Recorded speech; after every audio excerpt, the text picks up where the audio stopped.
My name is Matthew. Good job, Maddie.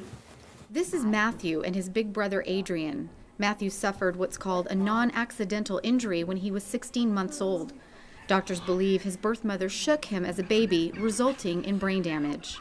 When he came out of the hospital, Matthew entered the Los Angeles County Department of Children and Family Services, or DCFS.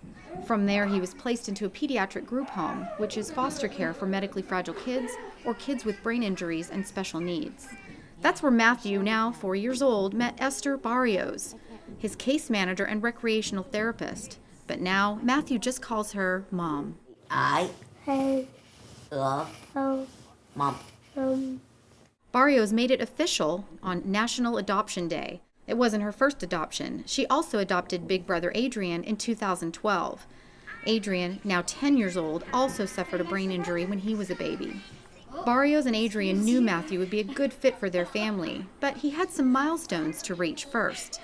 He couldn't walk and he couldn't speak, and now he can do both of those things, which was a requirement for you, not just as his therapist, but also to be a part of your family. And he started doing that a week before we finalized, actually. He took about 15 steps by himself. So I looked at him, I guess he believed me, huh? And he just started walking. We're like, wow. So it was pretty awesome. It was one of those mountaintop days for him. And for me, I was incredibly proud of him. Barrios also had Matthew's feeding tube removed because now he can feed himself. Matthew's birth parents gave up their rights so that Barrios could adopt him. The process was relatively quick, just 6 months, but it's not typical. Adrian's adoption took about 1.5 years. That's because it's not easy to find adoptive parents for kids with special needs. Griselda Cifuentes is an adoption social worker with the DCFS.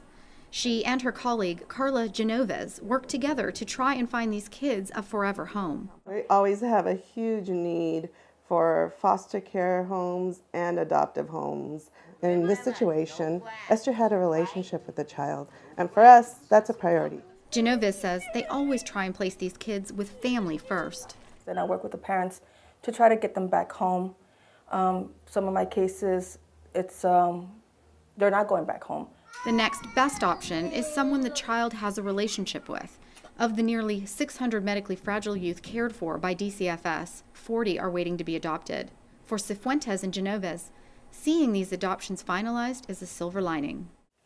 We deal with complicated cases, with a lot of hard cases, so that always keeps me as a reminder, this is why I stay in this job, because we find a loving, permanent home for a child who's deserving of that. Hip, hip, hooray! Say yay!